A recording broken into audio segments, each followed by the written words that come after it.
नमस्कार, उत्तराखंड बुलेटिन में आप सभी का स्वागत है। मैं हूं आपके साथ सपना नौवार। शुरुआत करते हैं बुलेटिन की। आज उत्तराखंड समेत पूरा देश सरदार पटेल की जयंती मना रहा है। इस मौके पर मुख्यमंत्री पुष्कर सिंह धामी देहरादून के घंटाघर पहुंचे और सरदार वल्लभ भाई पटेल की जयंती के कार्यक्रम में शामिल हुए। इस मौके पर खेल मंत्री रेखा आर्य, पर्यटन मंत्री सतपाल महाराज, मंत्री गणेश जोशी शामिल हुए। भारी संख्या में स्कूली छात्र छात्राएं और स्थानीय लोग कार्यक्रम में मौजूद रहे। रन फॉर यूनिटी को हरी झंडी दिखाकर सीएम ने रवाना किया। घंटाघर स्थित सरदार पटेल की प्रतिमा से लेकर चीड़ बाग तक कई पदयात्रा राज्य के सभी जिलों में 25 दिसंबर तक आयोजित की जाएगी। रन फॉर यूनिटी इसको एक सूत्र में पिरोया गया। 560 से भी अधिक रियासतों को भारत के अंदर मिलाया गया। वो निश्चित रूप से हमारी भारत की प्रगति में, आधुनिक भारत के निर्माण में उनका बहुत बड़ा योगदान है। हमारे युवा जाने, नौजवान जाने, छात्र जाने और पूरे देश के अंदर आज प्रदेश के अंदर ये आज दिवस बड़े धूमधाम से मनाया जा रहा है। मैं देख रहा हूँ जगह जगह नौजवानों में, युवाओं में सरदार पटेल के आदर्शों को जीवन में अपनाने के लिए बहुत उत्साह है, बहुत उमंग है, बहुत ऊर्जा है। आपको बताते चलें, इस मौके पर खेल मंत्री रेखा आर्य, पर्यटन मंत्री सतपाल महाराज, मंत्री गणेश जोशी शामिल हुए। भारी संख्या में छात्र छात्राएं भी शामिल हुए। आज उत्तराखंड समेत पूरा देश सरदार पटेल की जयंती मना रहा है। इस मौके पर मुख्यमंत्री पुष्कर सिंह धामी देहरादून के घंटाघर पहुंचे और सरदार वल्लभ भाई पटेल की जयंती के कार्यक्रम में शामिल हुए। इस मौके पर खेल मंत्री रेखा आर्य, पर्यटन मंत्री सतपाल महाराज, मंत्री गणेश जोशी शामिल हुए। भारी संख्या में स्कूली छात्र छात्राएं और स्थानीय लोग भी कार्यक्रम में मौजूद रहे। रन फॉर यूनिटी को हरी झंडी दिखाकर सीएम ने रवाना किया। घंटाघर स्थित सरदार पटेल की प्रतिमा से लेकर चीड़ बाग तक गई पदयात्रा राज्य के सभी जिलों में 25 दिसंबर तक आयोजित की जाएगी। रन फॉर यूनिटी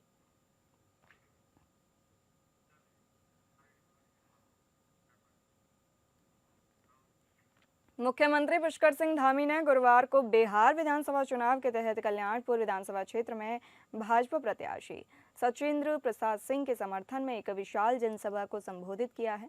यह मुख्यमंत्री धामी का बिहार का दूसरा दौरा है। इससे पहले वे 2 जनसभाओं को संबोधित कर एक रोड शो में भी शामिल हो चुके हैं। बिहार चुनाव में प्रचार कर देहरादून लौटे मुख्यमंत्री धामी का कहना है कि बिहार में डबल इंजन की सरकार बन रही है। मुख्यमंत्री ने कहा कि प्रधानमंत्री नरेंद्र मोदी और मुख्यमंत्री नीतीश कुमार के नेतृत्व में बिहार नक्सलवाद और जंगल राज से मुक्त हुआ है।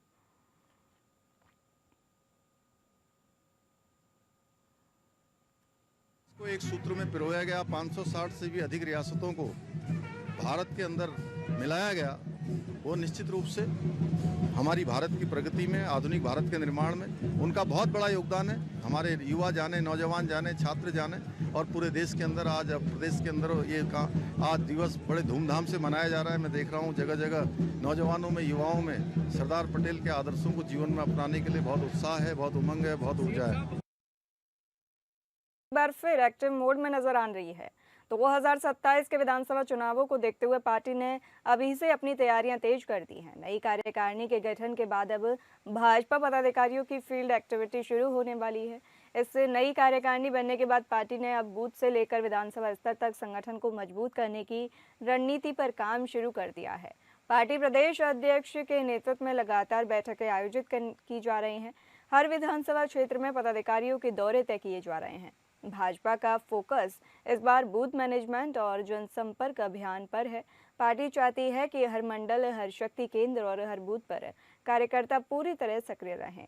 रजत जयंती वर्ष के अवसर पर भाजपा कई कार्यक्रमों की श्रृंखला शुरू कर रही है। भाजपा की प्रदेश महामंत्री दीप्ति रावत भारद्वाज ने कहा, 2027 का चुनाव पार्टी के लिए अहम है क्योंकि हर कार्यक्रम कहीं न कहीं चुनावी रणनीति से जुड़ा होता है। ऐसे कार्यक्रमों के माध्यम से जनता से संवाद स्थापित करना और संगठन को मजबूत करना पार्टी का मुख्य उद्देश्य है। उन्होंने बताया कि मंडल स्तर पर बैठकों की शुरुआत प्रदेश अध्यक्ष महेंद्र भट्ट काशीपुर से करेंगे। प्रदेश के सभी 304 मंडलों में पदाधिकारी जाकर बैठकों के माध्यम से बूथ स्तर पर संगठन को मजबूत करेंगे।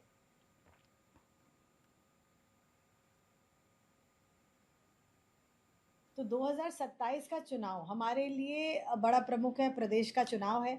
तो पार्टी जितने भी कार्यक्रम करती है, चाहे वो कोई भी कार्यक्रम हो, वो कहीं न कहीं चुनाव से जुड़ा होता ही है, क्योंकि आप जब कार्यक्रम करते हैं, तो आप जनता के बीच जाते हैं, लोगों से जुड़ते हैं, संवाद करते हैं, संपर्क करते हैं। तो जब उनसे संवाद और संपर्क करेंगे, तो उनको कैसे हम पार्टी में लगातार उन्हें जोड़े रखें, उनको अपने साथ बनाए रखें, ये पार्टी का उद्देश्य रहता है। तो वो तो है ही, लेकिन चुनाव के स्थिति में और संगठन के स्थिति में हमारे हर मंडल में बैठकें होने जा रही हैं, और वो बैठकों की शुरुआत हमारे अध्यक्ष जी महेंद्र भट्ट जी द्वारा की जा रही है। 9 नवंबर को उत्तराखंड राज्य स्थापना के 25 साल पूरे हो रहे हैं। ऐसे में उत्तराखंड में 1 नवंबर से 11 नवंबर तक राज्य सरकार विशेष कार्यक्रमों का आयोजन कर रही है। इस दौरान राष्ट्रपति से लेकर प्रधानमंत्री उत्तराखंड में मौजूद रहेंगे। राज्य में आयोजित हो रहे इन कार्यक्रमों को लेकर राजनीतिक गलियारों में भी चर्चा शुरू हो गई है। विपक्ष भी इन चर्चाओं में कुछ विषयों पर सवाल खड़े कर रहा है। विपक्ष के सवाल भाजपा के लिए चिंता का विषय तो जनता के लिए चिंतन का विषय बन गए हैं। बाल्यावस्था से युवावस्था के सफर में उत्तराखंड ने कई उतार चढ़ाव देखे हैं। अब जरूरत है कि राज्य को विकास की राह पर तेज गति से दौड़ाया जा सके। कांग्रेस प्रदेश अध्यक्ष करण माहरा ने 25 साल के जश्न को लेकर सरकार पर निशाना साधा है। माहरा का कहना है कि कांग्रेस की सरकारों ने राज्य को विकास के रास्ते पर आगे बढ़ाया, लेकिन बीजेपी ने राज्य को भ्रष्टाचार, पेपर लीक और महिलाओं के खिलाफ बढ़ते अपराध के दलदल में धकेल दिया है। ऐसे में ये जनता के बीच कौन सी उपलब्धियां गिनाने जा रहे हैं? भाजपा की प्रदेश महामंत्री दीप्ति रावत ने कहा कि कांग्रेस अब निचले दर्जे की राजनीति पर उतर आई है। राज्य अपना रजत जयंती वर्ष मना रहा है, तो विपक्ष को उसमें क्या परेशानी है? इसका जवाब स्वयं विपक्ष के पास भी नहीं है। भाजपा नेत्री ने कहा कि हर राज्यवासी खुश है, लेकिन विपक्ष को परेशानी इसी बात की है कि उसके पास राजनीति करने के लिए मुद्दे नहीं हैं।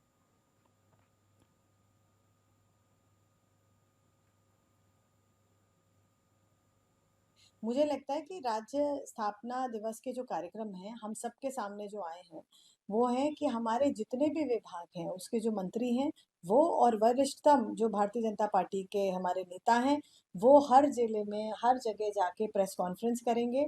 वो इन 25 सालों में जब अटल जी ने हमें ये प्रदेश दिया और आज मोदी जी और धामी जी इसको संवार रहे हैं, तो आज उत्तराखंड कहाँ खड़ा है, कितना विकास हमने किया है, चाहे इंफ्रास्ट्रक्चर के लिए हो, रेलवेज में हो, स्कूल में हो, कॉलेज में हो, चाहे हेल्थ सेक्टर में हो, किसी भी सेक्टर में अगर हमने देखा हो, या सोशल सेक्टर में अगर हम देखें।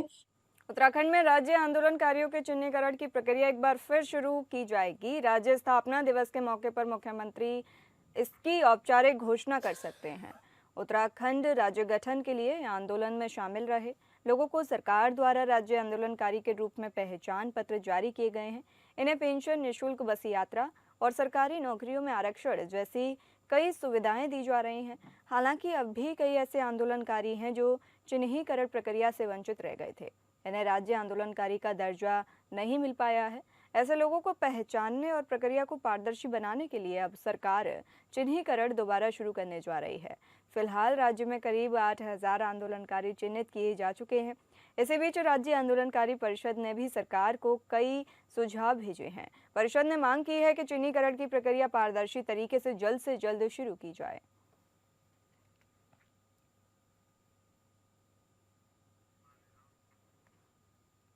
आपको बता दें, हालांकि अभी भी कई ऐसे आंदोलनकारी हैं जो चिन्हीकरण प्रक्रिया से वंचित रह गए थे। इन्हें राज्य आंदोलनकारी का दर्जा नहीं मिल पाया है। ऐसे लोगों को पहचानने और प्रक्रिया को पारदर्शी बनाने के लिए अब सरकार चिन्हीकरण दोबारा शुरू करने जा रही है। फिलहाल राज्य में करीब 8,000 आंदोलनकारी चिन्हित किए जा चुके हैं। इन्हें पेंशन, निःशुल्क बस यात्रा और सरकारी नौकरियों में आरक्षण जैसी कई सुविधाएं दी जा रही हैं।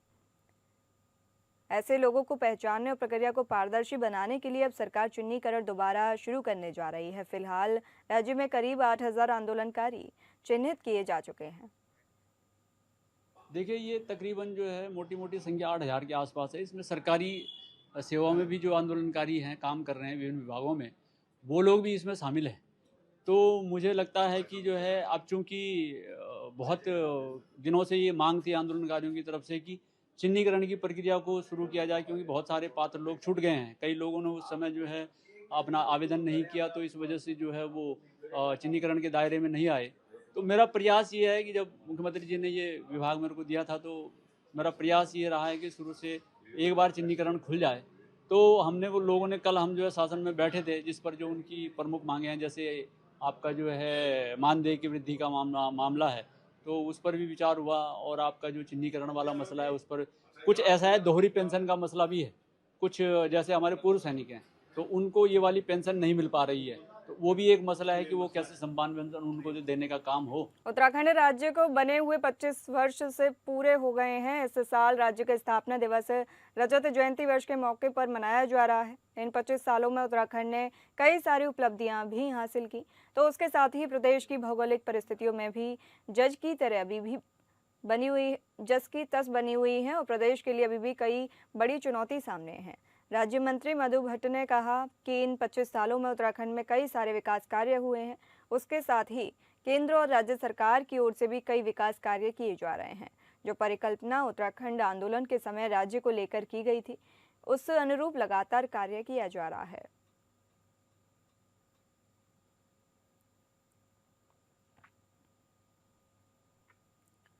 आपको बता दें, उत्तराखंड राज्य को बने हुए 25 वर्ष पूरे हो गए हैं। इस साल राज्य का स्थापना दिवस रजत जयंती वर्ष के मौके पर मनाया जा रहा है। इन 25 सालों में उत्तराखंड ने कई सारी उपलब्धियां भी हासिल की, तो उसके साथ ही प्रदेश की भौगोलिक परिस्थितियां जस की तस बनी हुई हैं, और प्रदेश के लिए भी कई बड़ी चुनौती सामने है। राज्य मंत्री मधु भट्ट ने कहा कि इन 25 सालों में उत्तराखंड में कई सारे विकास कार्य हुए हैं। उसके साथ ही केंद्र और राज्य सरकार की ओर से भी कई विकास कार्य किए जा रहे हैं।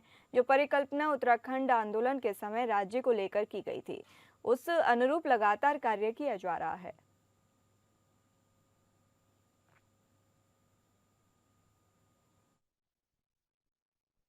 उत्तराखंड देवभूमि वासियों को कि बहुत बड़ी सौभाग्य है कि आज हम गांव-गांव में घर-घर में अपन विकास बनाना छा, और हमारा मंत्री विधायक हमारा सब जनप्रतिनिधि अपना क्षेत्र में छी। तो मैं सभी को देवभूमि वासियों को विकास और बग्वाल पर्व की बहुत बहुत शुभकामनाएं देती हूँ, बधाई देती हूँ। साथ ही में हमारा जो परम सौभाग्य है, उत्तराखंड जो स्थापना दिवस है उसकी रजत जयंती वर्ष हम लोग मना रहे हैं, तो ये हमारे लिए बहुत ही गौरव की बात है। और संस्कृति साहित्य कला परिषद संस्कृति विभाग के द्वारा अनेकों जो सांस्कृतिक हमारी जो एक हमारी आध्यात्मिक सांस्कृतिक दैवीय संस्कृति है, उस संस्कृति को हम पूरा प्रसारित करने के लिए अनेकों कार्यक्रमों के माध्यम से आप लोगों के बीच में रहेंगे।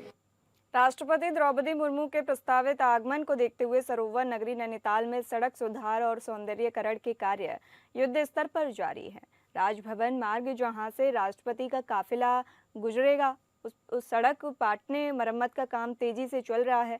इसी मार्ग से राष्ट्रपति डीएसबी कॉलेज भी जाएंगी, जहां वे दीक्षांत समारोह में शामिल होंगी। शहर के प्रमुख मार्गों पर पेयजल, विद्युत व्यवस्था और रंग रोगन का कार्य भी अंतिम चरण में है। सूत्रों के अनुसार मुख्यमंत्री पुष्कर सिंह धामी के निर्देश पर 31 अक्टूबर तक सभी प्रमुख मार्गों को गड्ढा मुक्त करने का लक्ष्य तय किया गया है। स्थानीय लोग आशा जता रहे हैं कि वीवीआईपी मार्गों के साथ साथ आम जनता के रास्तों का भी जल्द सुधार हो, ताकि शहर की सूरत स्थायी रूप से निखर सके।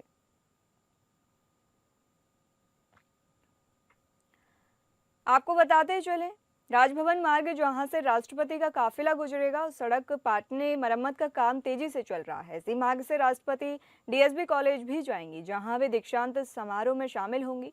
राष्ट्रपति द्रौपदी मुर्मू के प्रस्तावित आगमन को देखते हुए सरोवर नगरी नैनीताल में सड़क सुधार और सौंदर्यीकरण के कार्य युद्ध स्तर पर जारी है। राजभवन मार्ग जहां से राष्ट्रपति का काफिला गुजरेगा, उस सड़क को पाटने और मरम्मत का काम भी तेजी से चल रहा है। इसी मार्ग से राष्ट्रपति डीएसबी कॉलेज जाएंगी, जहां वे दीक्षांत समारोह में शामिल होंगी। शहर के प्रमुख मार्गों पर पेयजल, विद्युत व्यवस्था और रंग रोगन का कार्य भी अंतिम चरणों में है। सूत्रों के अनुसार मुख्यमंत्री पुष्कर सिंह धामी के निर्देश पर 31 अक्टूबर तक सभी प्रमुख मार्गों को गड्ढा मुक्त करने का लक्ष्य तय किया गया है। स्थानीय लोग आशा जता रहे हैं कि वीवीआईपी मार्गों के साथ साथ आम जनता के रास्तों का भी जल्द सुधार हो, ताकि शहर की सूरत स्थायी रूप से निखर सके।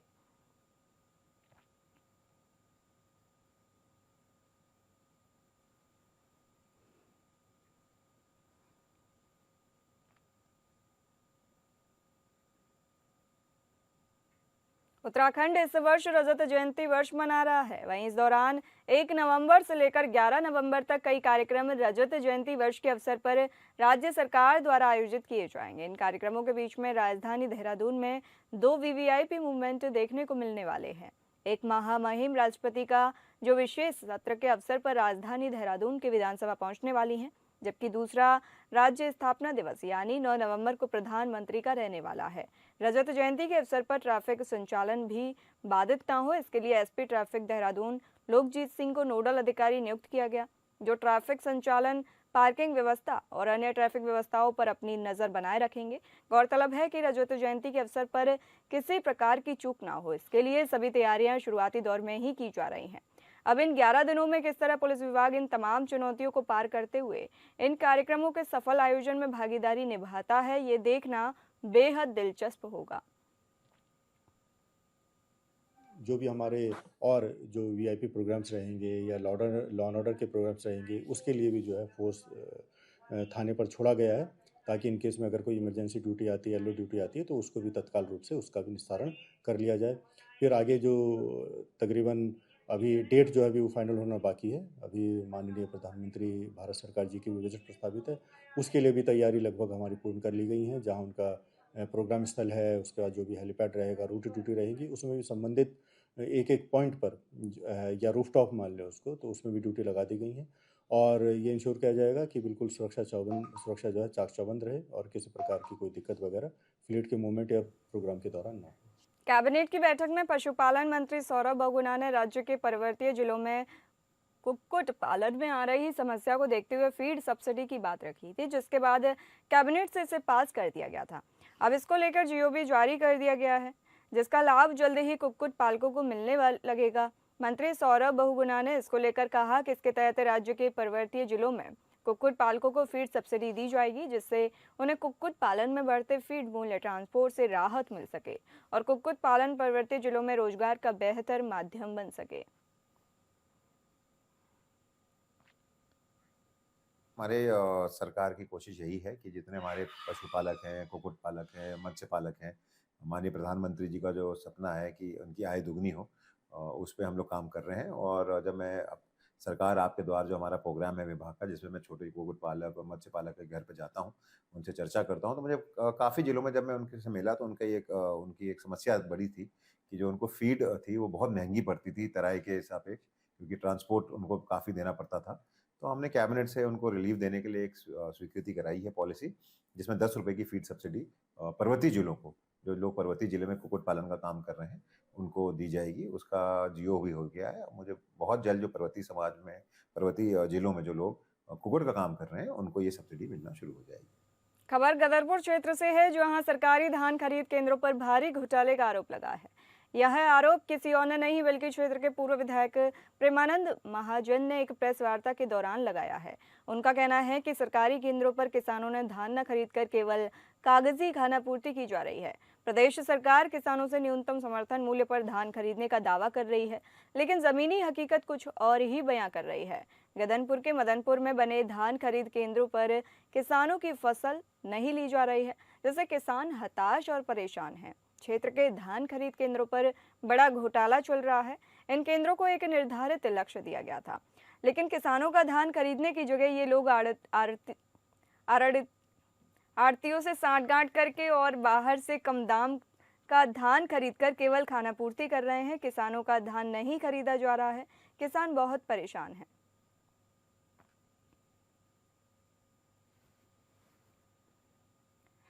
बीते कुछ वर्षों में उत्तराखंड के डेमोग्राफिक में बेहिसाब बदलाव देखने को मिला है। साथ ही कुछ वक्त से धर्मांतरण के मामले भी निकलकर सामने आए हैं। ज़्यादातर मामले देहरादून और हरिद्वार क्षेत्र से सामने आए। इस बात पर हरिद्वार सांसद त्रिवेंद्र सिंह रावत ने अपनी प्रतिक्रिया दी है। उनका कहना है कि बिना जिलाधिकारी के संज्ञान के धर्मांतरण नहीं करवाया जा सकता और जबरन धर्मांतरण के लिए प्रदेश में कानून भी लागू है। यदि उसके बावजूद कोई जबरन किसी का धर्मांतरण करवाता है तो उस पर कठोर कार्रवाई का प्रावधान भी रखा गया है।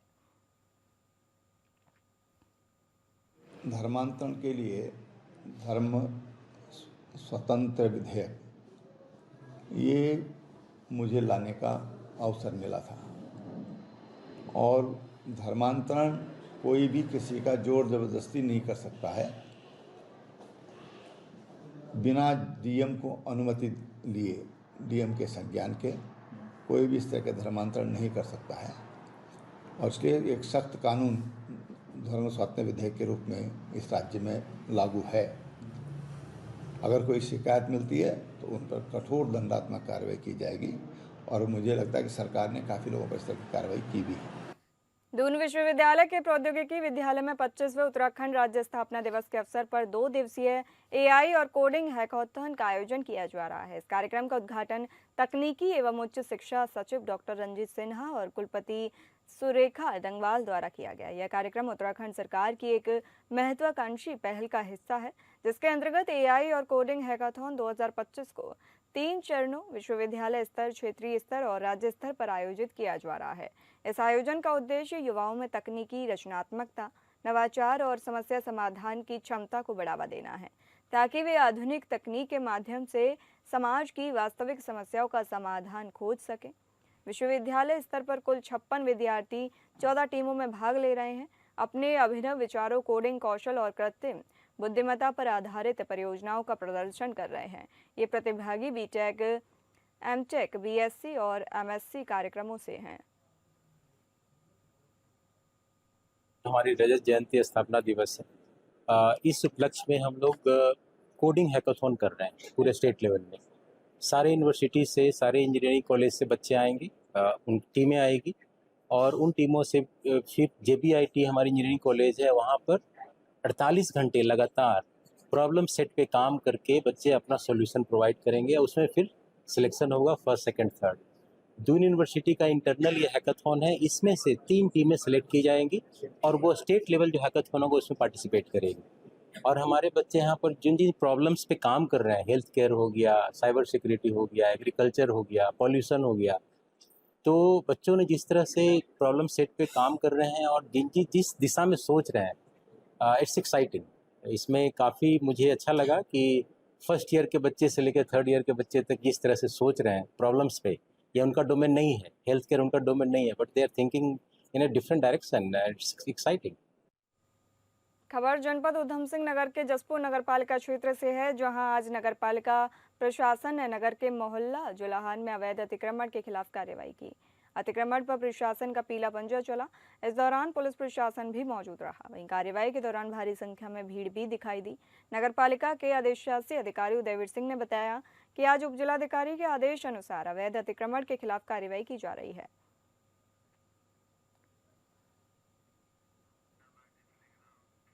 देहरादून में आंगनवाड़ी कार्यकर्तियों ने मानदेय बढ़ाने और स्थायीकरण की मांग को लेकर जोरदार प्रदर्शन किया। सैकड़ों की संख्या में कार्यकर्तियां सचिवालय की ओर कूच करने निकली, लेकिन पुलिस ने उन्हें सचिवालय से पहले ही रोक दिया। इस दौरान कार्यकर्तियों ने सरकार के खिलाफ नारेबाजी करते हुए अपनी मांगों पर अड़िग रही। प्रदर्शनकारियों का कहना है कि जब तक मानदेय में बढ़ोतरी नहीं की जाती, उनका आंदोलन जारी रहेगा।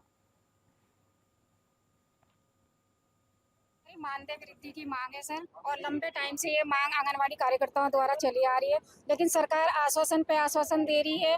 और पिछली बार भी आप सभी यहाँ उपस्थित थे, आपकी मीडिया के माध्यम से भी हमने ये बात रखी थी, लेकिन उस टाइम पे भी मार्च में माननीय मुख्यमंत्री जी ने हमें यही आश्वासन देके घर भेज दिया था कि हम लोग आपकी मानदेय वृद्धि के लिए कमेटी का गठन कर रहे हैं। 1.5 साल हो चुका है, लेकिन अभी तक हमारी कमेटी की कोई रिपोर्ट नहीं आई है।